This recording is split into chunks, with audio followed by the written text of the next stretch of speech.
तो लगातार हम जैसे आपके साथ अपडेट शेयर करते रह रहे हैं, क्योंकि कल एक ऐतिहासिक दिन था, आज भी एक ऐतिहासिक दिन होने वाला है। कल अगर लोकसभा की बात करें तो जिस तरीके से ये जो नारी शक्ति के बारे में जो बात हुई थी और विमेन रिजर्वेशन बिल था जिसे लोकसभा में टेबल किया गया था परसों, और कल इसे करीबन हमने देखा था पहले 7 घंटे का टाइम अलॉट किया गया था, लेकिन जो डिबेट और डिस्कशन है वो आगे बढ़ी और कुछ घंटे उसमें टाइम चला गया और उसके बाद वोटिंग में भी देखा कि काफी टाइम गया, लेकिन ये ऐतिहासिक पल सबने विटनेस करा और ये सीधे तौर पे आ रहा है when it comes to 454 almost near unanimous voting जिस तरह से हुई इस फेवर में हुई बिल की। और हमने देखा किस तरीके से कल पार्लियामेंट में एक हेल्दी डिस्कशन भी हुई, दोनों पक्षों की तरफ से अपनी अपनी जो दलीलें हैं वो रखी गई थी, क्या आखिरकार मांगे हैं, क्या कुछ ऐड होना चाहिए, क्या सब्ट्रैक्ट होना चाहिए। सरकार की तरफ से भी काफी हद तक क्लैरिफिकेशन दी गई कि आखिरकार किस मुकाम पर आकर विमेन जो रिजर्वेशन बिल है that it becomes a reality, उसको लेकर भी सरकार की तरफ से काफी डिटेल में कल चर्चा हुई। आज का दिन क्यों इंपॉर्टेंट हो जाता है, क्योंकि आज के दिन राज्यसभा में सीधे तौर पे इंट्रोड्यूस होने वाला है।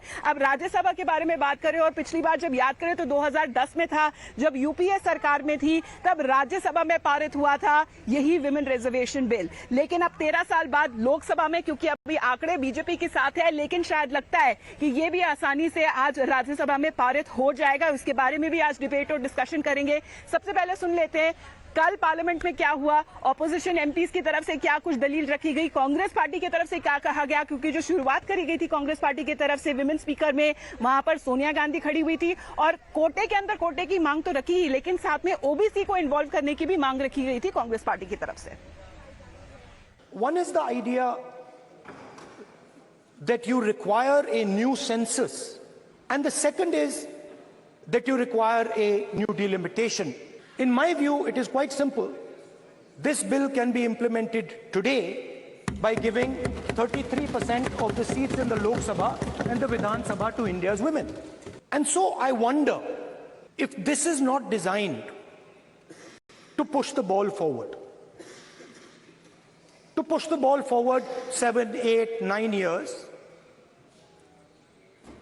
and then let this thing play out the way it does. हालांकि बहुत मुझे अच्छा लगा, सबको मैंने सुना है, सबने समर्थन करने का अपने भाषणों के अंदर वादा किया है, परंतु सोशल मीडिया में कुछ लोग भूमिका बना रहे हैं कि भाई इस विधेयक को इसलिए समर्थन न करो कि इसमें डिलिमिटेशन कमीशन का है और अभी के चुनाव में नहीं होगा। कुछ लोग कह रहे हैं इसमें ओबीसी आरक्षण नहीं है, मुस्लिम आरक्षण नहीं, इसलिए समर्थन न करो।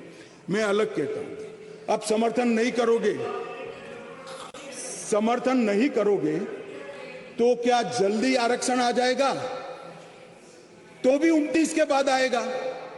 समर्थन कर दो, गारंटी हो गई, फिर जो सरकार आएगी उसमें जो बदलाव करेगी वो भी होगा। तो जेंडर जस्टिस को लेकर और हमने देखा किस तरह से ये पूरे मूव को वेलकम किया गया। कल ऑलमोस्ट नियर यूनानिमस वोटिंग हुई है, सिर्फ 2 सदस्य पाए गए हैं और दोनों एआईएमआईएम की तरफ से थे जिन्होंने इसके खिलाफ वोटिंग करी थी। इसी के ऊपर बात आगे बढ़ाते हुए let me introduce our guest joining us here on the broadcast. काफी धूप है अभी, अवनीश अवस्थी जी हमारे साथ लाइव जुड़े हुए हैं और अब्दुल बासित जी आरजेडी की तरफ से हमारे साथ जुड़ रहे हैं। हमारे बाकी गेस्ट भी हमारे साथ थोड़ी देर में जुड़ने वाले, लेकिन अवनीश अवस्थी जी, बहुत ऐतिहासिक दिन रहा था सर। अमिता जी, वास्तव में ऐतिहासिक दिन है। 1996 में पहली बार देवगौड़ा जी ने इस बिल को लोकसभा में पेश किया था। आज 27 साल बाद जाकर के ये बिल, जिसमें भारत की आधी आबादी को संसद में एक प्रॉपर रिप्रेजेंटेशन मिलने की राह खुली है, पास हो गया लोकसभा में। और जैसा कि आप जानती हैं कि जिस तरीके से लोकसभा में आंकड़े आए हैं उस हिसाब से ये राज्यसभा में भी आज बिल्कुल आसानी से पास हो जाएगा। अमिता जी, लेकिन ये एक बात ध्यान रखनी चाहिए कि ये कोई आइसोलेशन में नहीं है। इस सरकार ने जिस तरीके से महिलाओं को, स्त्रियों को, देश की आधी आबादी को देश के जीवन के हर क्षेत्र में आगे लाने की कोशिश की है। वो जनधन योजना हो, वहां पर 70% महिलाओं को बैंकों से लोन मिला है। एंटरप्रेन्योरशिप, आर्मी में कमीशन होना, कहीं भी कोई सा भी ऐसा क्षेत्र नहीं है। और छोटी से छोटी बात, अगर घर बनाया जा रहा है प्रधानमंत्री आवास योजना के तहत, तो घर की चाबी जो है घर की मालकिन जो है लक्ष्मी जी के रूप में दी जा रही है। एक बात बड़ी साफ सी है, कल एक बात बड़ी अजीब सी हुई है जी। अमिता जी, मैं आपके सामने बड़े स्पष्ट रूप से कहना चाहता हूं, महिला आरक्षण का जब बिल आया उस समय सरकारी नौकरियों में ओबीसी कितने हैं, इसका क्या है, इसका संबंध कोई मुझे बता दे कि सरकारी नौकरियों में ओबीसी का क्या अनुपात तो है। उसकी तरफ से, सरकार की तरफ से तो पूरी क्लैरिफिकेशन दी मैं गई थी कि कहाँ का ओबीसी मैं के सरकार की सेक्रेटरीज है, तरफ कहाँ की नहीं है। क्लैरिफिकेशन की तो बात की बात है। जी। मैं तो सिर्फ ये जानना चाहता हूँ, जो लोग बोल रहे हैं फिर हंसी उड़ती है, फिर कहते हैं कि हंसी उड़ाते हैं लोग। लेकिन आज एक बात ऐसी थी। अमिता जी जो सेक्रेटरी के लेवल तक पहुंचे हैं जी, वो पिछले 9 साल में आईएएस बने होंगे क्या?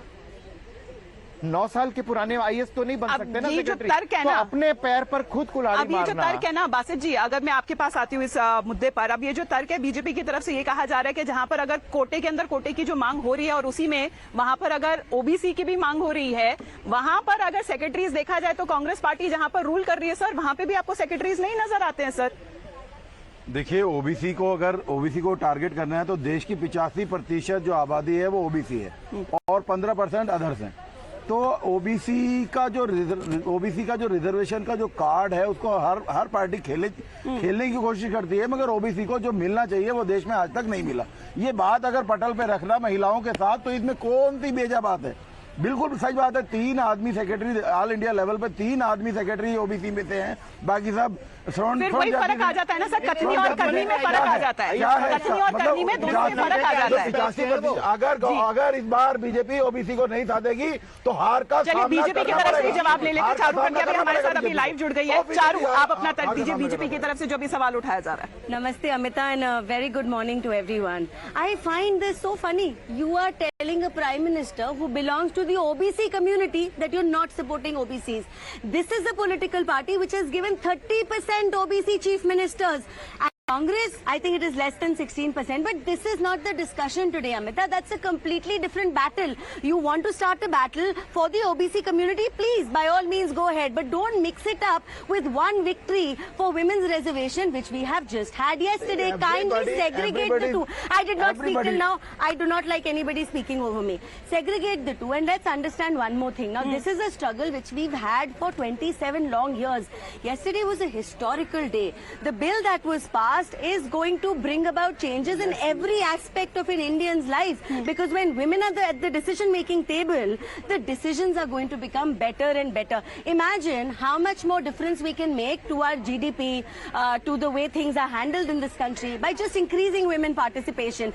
I don't know why the opposition wants to bring in another subject altogether into this discussion about women and reservation for women. Now, another point I want to add, everybody who's talking about OBCs today, do they even know that the constitutional provisions do not include OBCs in any reservation categories for elections at all? India में कौन सी आजादी के seat बाद है? जो OBC को एक मिला, मिनट। अगर उसकी डिमांड की जा रही है तो एक- बेस्ट है, उसमें कोई बुराई क्या है? एक मिनट। ओबीसी में सर, उसके लिए 85% प्रावधान भी ओबीसी तो होना बिल्कुल चाहिए खिलाफ ना है। सर। आप फिर भी उसकी इसमें बोल रहे हैं। implementation के लिए आज हमारे प्रावधान भी देश तो होना में चाहिए, सीट सर। रिजर्व है SC/ST के लिए। क्या कोई ओबीसी के लिए सीट रिजर्व है? अरे एक लड़ाई हम लड़ने चले, उसको जीत लेने दो ना, उसको अच्छा, जीत लेने दो। चलिए अवस्थी जी, आज का दिन आप कैसे देखते हैं? आज के दिन के बारे में बात कर लेते हैं। कल तो ये ऐतिहासिक पल हो गया, आज का दिन आप कैसे देखते हैं अवस्थी जी? राज्यसभा जब पहले ये पेश OBC पे होगा। बात हो जाए। अभी कोई रिजर्वेशन तो नहीं है ओबीसी का, उसके बावजूद बीजेपी की तरफ से 37% ओबीसी एमपीज हैं बिना किसी रिजर्वेशन के।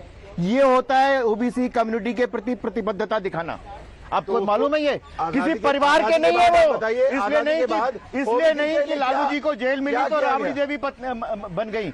ये ओबीसी नहीं है, ओबीसी नहीं है ये, असली महिला ये ओबीसी, ये महिला नहीं है, असली महिला ये नहीं है। मतलब आरजेडी में एक महिला थी, सुलेखा जो कि रोड की मजदूर थी, उसे उठा के लालू जी ने एमपी बनाया, बिना किसी एमएलए बनाया, मंत्री बनाया। नहीं, बट चारों ऑलमोस्ट नियर यूनानिमस कल वोटिंग हुई है। 2 हमने एमपीज देखा जिन्होंने खिलाफ वोट करा। उनकी भी ये रिजर्वेशन रही है कि रिजर्वेशन के अंदर रिजर्वेशन हो, और अगर आप ओबीसी को अगर आप इंक्लूड नहीं करते हैं, इसका मतलब मुस्लिम महिलाएं और बाकी माइनॉरिटी की महिलाएं जो होंगी कम्युनिटी की, उनको हिस्सेदारी नहीं मिलेगी। So very logically here, Amita, पहली बात तो ना, we are a secular nation, and if you're asking for reservation on the basis of your religion, that goes against the very spirit of our constitution. It's against the spirit of our constitution. I don't know why these political parties, for their 10 extra votes, are bringing all this in. On one side, they say we are very secular. Is this secularism, sir? You are asking for reservation on the basis of your religion. And the second thing about OBC that they keep talking about, this question was put to Sonia Gandhi ji also when this bill was tabled and passed in Rajya Sabha all these years ago. What did Sonia ji say? भाई आपकी political party को कोई रोक रहा है क्या? आप OBC महिलाओं को टिकट दीजिए, आप आदिवासी महिलाओं को टिकट दीजिए, आप 33% से ज्यादा महिलाओं को टिकट दीजिए, आप अपनी पार्टी में रिफॉर्म्स करिए ना। जो सरकार काम इस देश के लिए कर रही है, सरकार को काम करने दीजिए। एक कदम तो आगे बढ़े है ना सरकार, पारित तो हुआ है ना सर लोकसभा में, ऐतिहासिक पल तो ये हुआ है ना सर। बात कर रहा हूँ, अभी 2026 की बात हो रही है, ये सारी चीजें जमीन पर दिखेंगी नहीं। हम उस पर आएंगे सर, ये सेंसस और डिलिमिटेशन के ऊपर हम आएंगे सर 2024 और लोकल चुनाव को साधने के लिए। लेकिन I just want to go across to